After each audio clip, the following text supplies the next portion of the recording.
In the summer of 1968, a young college student in Chicago unfolded a leaflet on his dormitory desk. It talked about equality, voting rights, and ending discrimination. The words felt hopeful, almost urgent. He had grown up watching marches on television, hearing speeches about justice, believing history was finally moving in the right direction. He didn't know that somewhere far away in a federal office, his name might already exist inside a file, not because he had committed a crime, not because he had broken any law, but because he believed in a movement. By the late 1960s, the American civil rights struggle had transformed from a moral campaign into something far more complicated. Marches filled streets.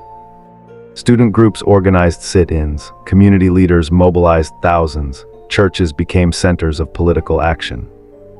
Newspapers carried daily headlines about protests, arrests, and demands for reform. To millions of Americans, this was democracy in motion. To others inside the federal government, it looked dangerously unstable. The fear was not only about civil rights itself.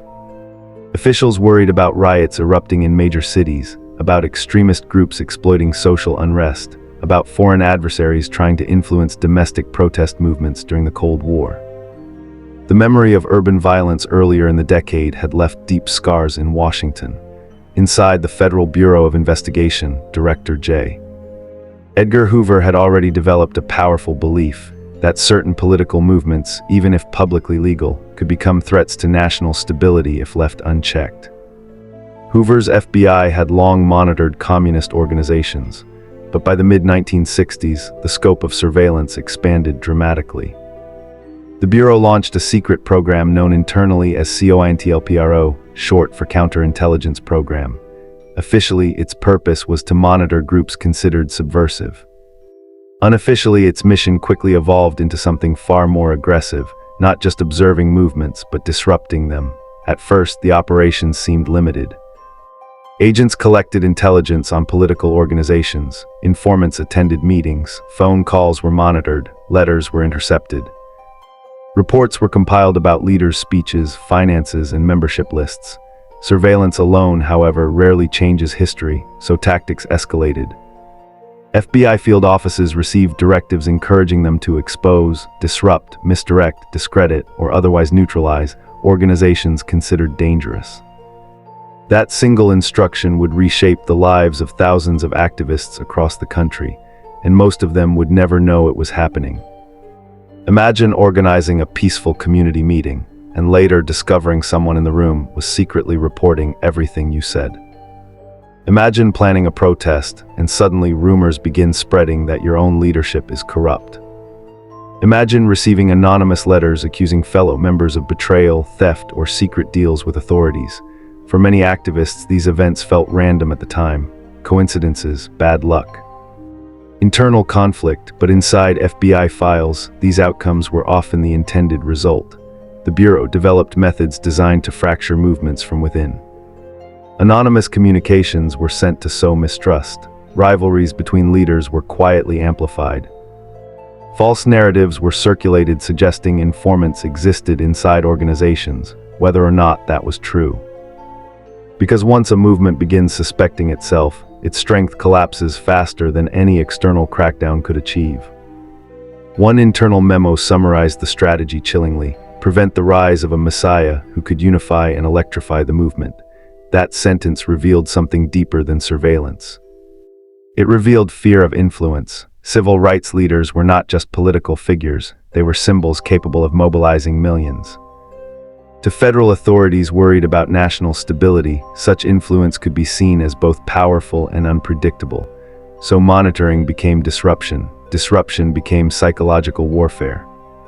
In some cases, agents worked to damage reputations by leaking damaging personal information to the press. In others, forged documents were circulated to create the illusion of financial misconduct. Anonymous phone calls targeted families, employers, even church leaders connected to activists. Each action alone might seem small. Together, they created an atmosphere of constant pressure. Trust eroded, alliances fractured, energy drained away in internal disputes instead of public organizing. For ordinary volunteers, the emotional toll was enormous. People joined movements hoping to fight injustice, only to find themselves surrounded by suspicion. Meetings grew tense. Leaders argued over rumors no one could fully confirm. Members worried that the person beside them might secretly be reporting to authorities, and sometimes that fear was justified. Informants were deeply embedded in many organizations. Some attended hundreds of meetings, some rose into positions of influence. Their reports flowed regularly into federal databases, mapping entire activist networks with astonishing detail.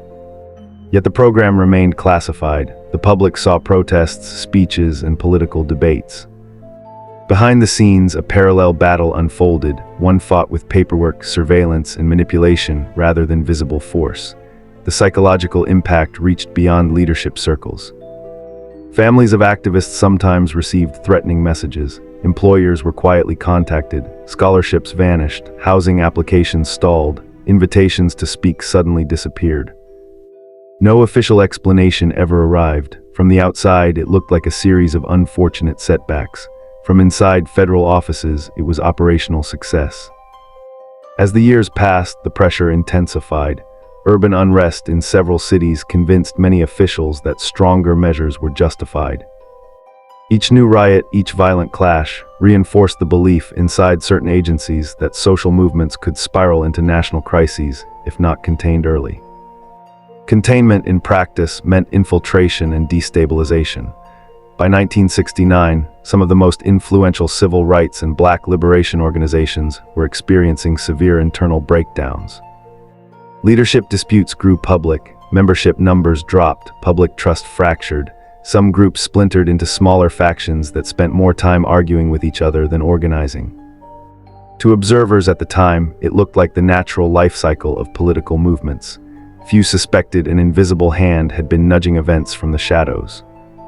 Then something happened that would eventually expose the entire program, not immediately, not dramatically, but slowly through an unexpected act of courage far from Washington. In March 1971, a small group of activists broke into an FBI office in Media, Pennsylvania. They weren't looking for money, they were looking for truth. And inside those filing cabinets, they found documents that would change how Americans understood their own government forever. The break-in itself almost sounds like something from a movie. On the night of March 8, 1971, while much of the country was distracted by a highly publicized boxing match between Joe Frazier and Muhammad Ali, a small group calling themselves the Citizens, commissioned to investigate the FBI, quietly forced their way into a modest FBI field office in Media, Pennsylvania. They worked fast, file drawers opened, boxes were searched. Stacks of internal memoranda, surveillance reports, and operational instructions were removed and packed into suitcases. The group didn't know exactly what they would find. They only suspected the Bureau had been monitoring activists far more aggressively than the public understood. What they uncovered was far bigger.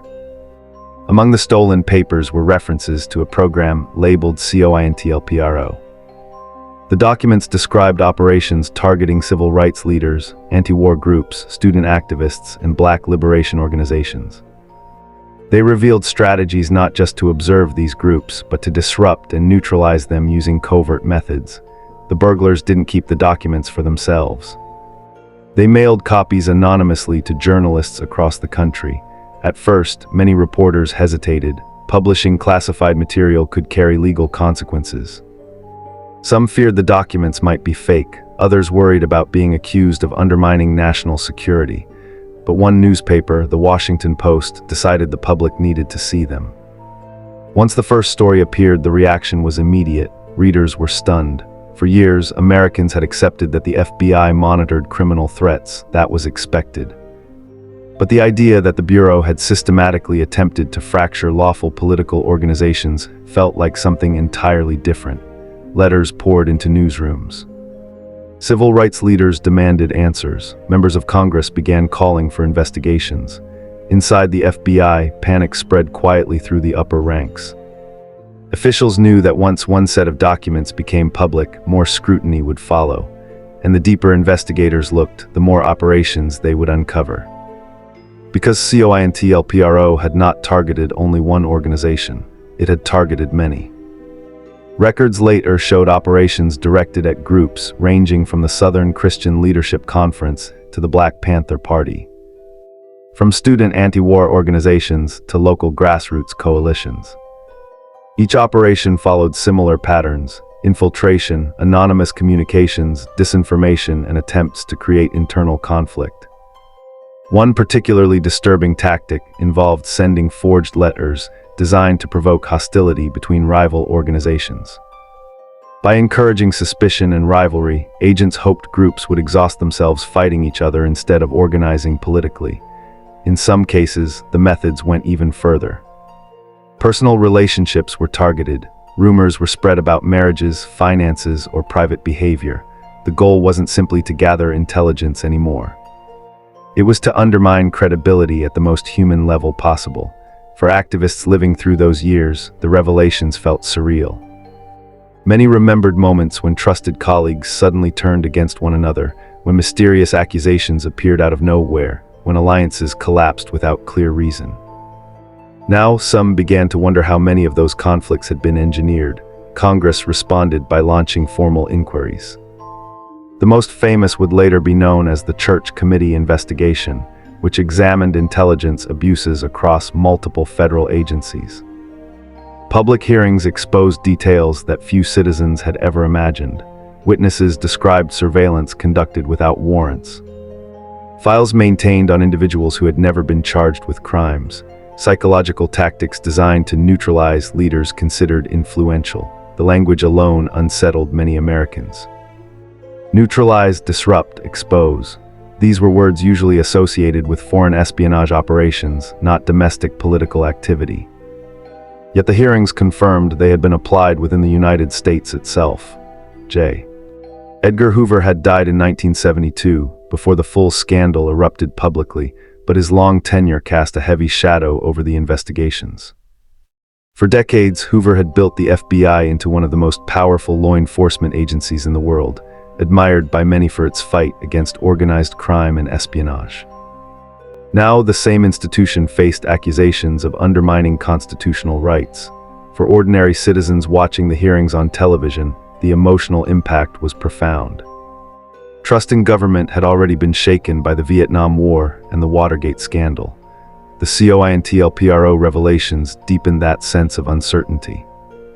If intelligence agencies could secretly manipulate lawful political movements, what limits actually existed?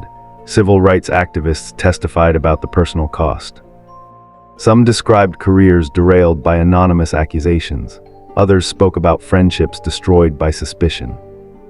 Families recounted years of harassment, surveillance, and unexplained professional setbacks. The damage was not always visible, but it was deeply human.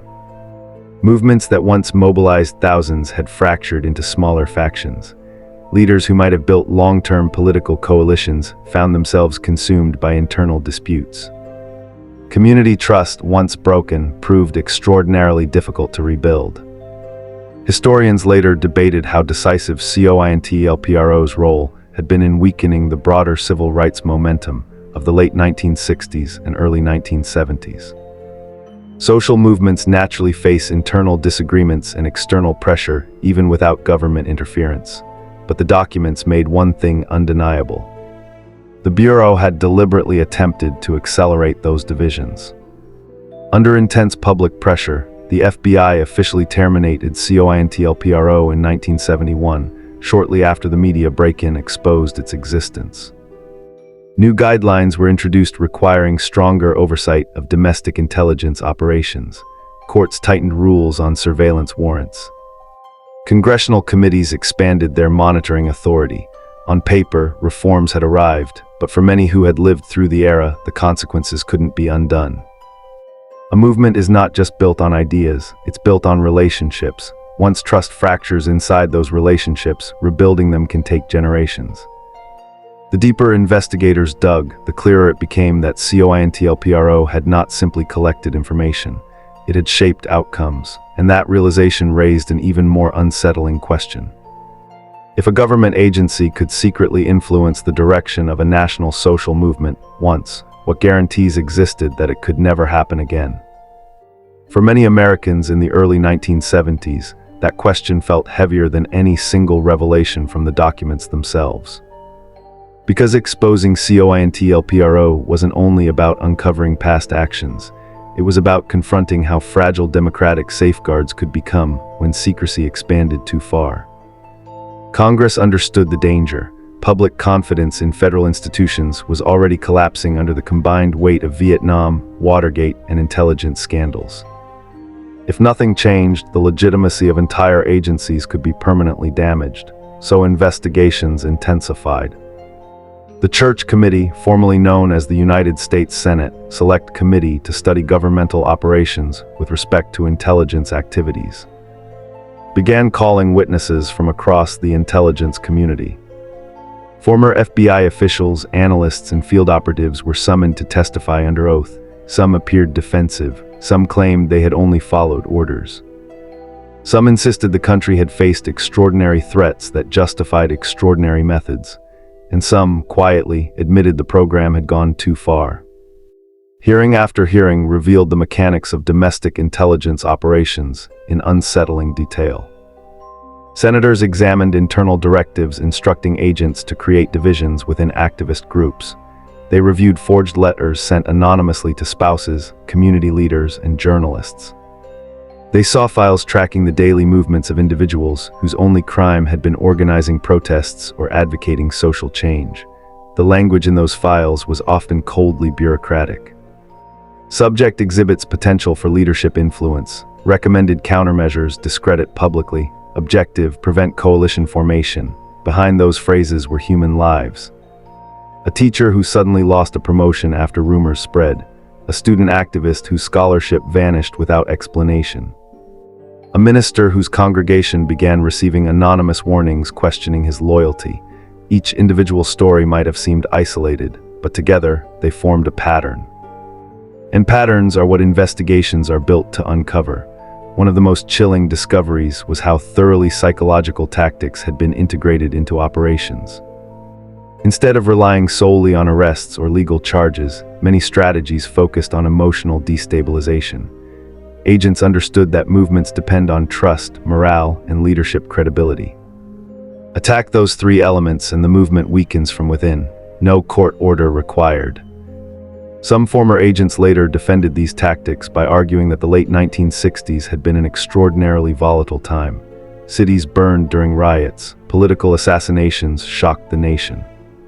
Student protests shut down universities. Bombings carried out by extremist factions had killed civilians. From inside federal offices, the fear of social collapse felt real. But critics countered that fear cannot justify undermining constitutional protections.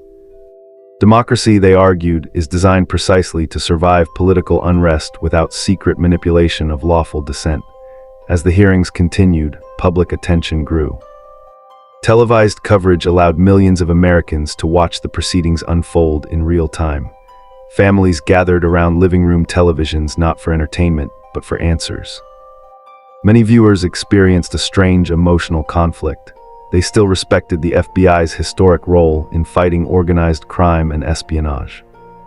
Yet now they were watching evidence that the same institution had surveilled ministers, civil rights leaders, journalists, and students. Trust became complicated. The committee's final reports recommended sweeping reforms. Intelligence agencies would face tighter oversight. New procedures would require judicial authorization for surveillance. Congressional committees would permanently monitor intelligence operations. Internal guidelines would explicitly prohibit efforts to disrupt lawful political activity. On paper, the system had been corrected, but the cultural damage lingered. For activists who had lived through the COINTELPRO years, the reforms came too late to repair what had already fractured. Some organizations never recovered their earlier unity. Some leaders withdrew from public life entirely, exhausted by years of pressure and suspicion. Movements are fueled by belief. Not just belief in their cause, but belief in each other. Once that internal belief erodes, rebuilding it is far harder than passing legislation. Historians later debated how much COINTELPRO alone had shaped the decline of certain civil rights coalitions in the early 1970s. Social movements always evolve, splinter, and reorganize over time. Internal ideological disagreements, funding shortages, leadership struggles, and changing public opinion all play roles. But what COINTELPRO demonstrated unmistakably was that those natural challenges had been deliberately intensified by a federal program operating in secret. That realization altered how future generations viewed government power. Civil liberties organizations expanded dramatically in the decades that followed. Legal challenges against surveillance practices became more frequent. Journalists began treating intelligence agencies with far greater skepticism. Whistleblower protections slowly strengthened. In a paradoxical way, the exposure of COINTELPRO helped create stronger democratic safeguards. Yet for many Americans, the emotional legacy remained more personal than political. Former activists often described the same lingering feeling, uncertainty about who had truly been on their side during those years. Friendships once thought genuine were re-examined decades later. Old arguments suddenly carried new context. Moments of betrayal that once seemed mysterious now felt explainable, and that explanation hurt even more. Because discovering your opponent infiltrated your movement is one thing, discovering your government did is another entirely. By the late 20th century, COINTELPRO had entered history textbooks as a cautionary chapter in American democracy. Law schools taught it as an example of intelligence overreach. Journalism programs studied the media break-in as a landmark moment in investigative reporting. Political science courses analyzed it as a case study in institutional accountability. But history lessons rarely capture the quiet emotional cost felt by the people who lived through them. They remember the meetings that ended in shouting matches, the letters that destroyed trust, the phone calls that came late at night with voices that never identified themselves, the feeling that something unseen was always watching. And perhaps the most unsettling truth of all was this: COINTELPRO did not collapse because the FBI voluntarily revealed it. It collapsed because ordinary citizens broke into an office and exposed it. That single act raised a final, uncomfortable reflection. If those activists had never opened those filing cabinets in 1971, how long would the program have continued? And how many more movements might have slowly torn themselves apart, never realizing the fractures had been carefully engineered from the inside? That question lingered long after the hearings ended, long after the headlines faded, and long after new rules were written into federal policy manuals. Because once a society learns that its own institutions once crossed a line in secret, the issue is no longer only about the past, it becomes about the future. By the late 1970s, the official narrative was clear.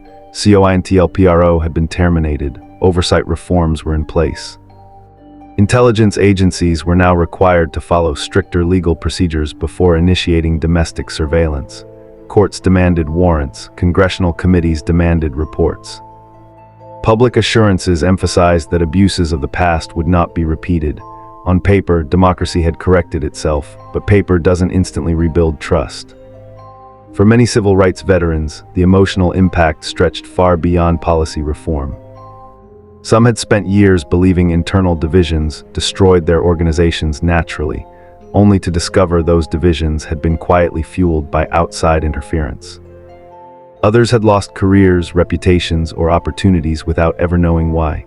When the truth surfaced, the reaction wasn't always explosive anger. Sometimes it was something quieter. A long, heavy exhaustion, because learning that your struggles were manipulated doesn't only make you angry, it makes you wonder how different things might have been. How many coalitions could have survived? How many leaders might have emerged? How many reforms might have arrived sooner? History rarely offers answers to those questions, it only records outcomes. And the outcome of the late 1960s and early 1970s was that the once unified momentum of several civil rights coalitions fragmented into smaller, more localized efforts.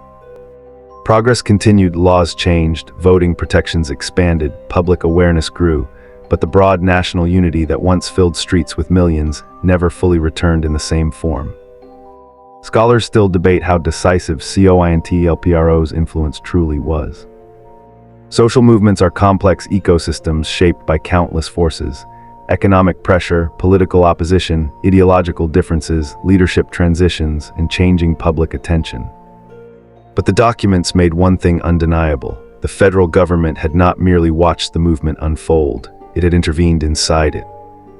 That realization permanently reshaped the conversation about civil liberties in the United States. From that point forward, journalists asked harder questions whenever intelligence agencies requested expanded authority. Courts examined surveillance powers with deeper skepticism. Civil rights lawyers built entire careers around challenging government overreach. In an unexpected way, the exposure of COINTELPRO strengthened the very democratic protections it had once undermined. Yet for the individuals who lived through those years, the legacy remained deeply personal. Some activists eventually returned to public life, determined not to let the experience silence them. Others stepped away permanently, choosing quieter lives after years of pressure and suspicion. Community organizers continued their work at local levels, focusing on housing, education, and employment issues where trust could be rebuilt face to face. Movements like People rarely disappear entirely. They change shape, they adapt, they learn from wounds, and sometimes those wounds become lessons powerful enough to guide future generations. By the 1980s and 1990s, COINTELPRO had become more than a scandal. It had become a symbol, a reminder that democratic systems depend not only on strong institutions, but on transparent ones. Power exercised in secrecy, even with intentions framed as protective, can fracture the very society it aims to defend. That lesson would echo again and again in later decades, whenever debates arose about national security, surveillance, and public accountability. Every generation faces its own version of the same dilemma: how much authority should governments have to prevent potential threats? And how much transparency must exist to ensure that authority does not quietly reshape lawful political life? There is no final answer. Only a balance that must be renegotiated over and over as history moves forward. Looking back now, the story of COINTELPRO is not only about intelligence tactics or political conflict. It is about human trust, about the fragile bond between citizens and the institutions meant to protect them, because democracy is not sustained by laws alone, it is sustained by belief. Belief that speaking freely will not secretly place you on a watch list. Belief that organizing for change will not trigger invisible efforts to divide you. Belief that disagreement with authority is not the same as disloyalty to your country. Once that belief weakens, rebuilding it takes far longer than passing reforms or issuing apologies. And perhaps that is the true ending of this story, not the moment the program was exposed, not the moment it was officially shut down, but the moment millions of Americans realized that the strength of a civil rights movement does not only depend on its leaders, its marches, or its speeches. It also depends on whether the ground beneath it is stable or quietly shifting from forces it cannot see. Because the most effective way to destroy a movement is not always through open confrontation. Sometimes it is through whispers, through doubt, through carefully placed fractures that grow slowly until the structure collapses on its own. And history remembers the marches, the speeches, and the victories. But it also remembers the hidden battles fought in filing cabinets, surveillance rooms, and anonymous letters sent in the night. The civil rights movement survived. Its laws changed the nation. Its voices reshaped history. But the revelation that it had once been targeted from the inside remains one of the most sobering reminders of how powerful institutions can become, and how vigilant a free society must remain to ensure that power never quietly turns inward again.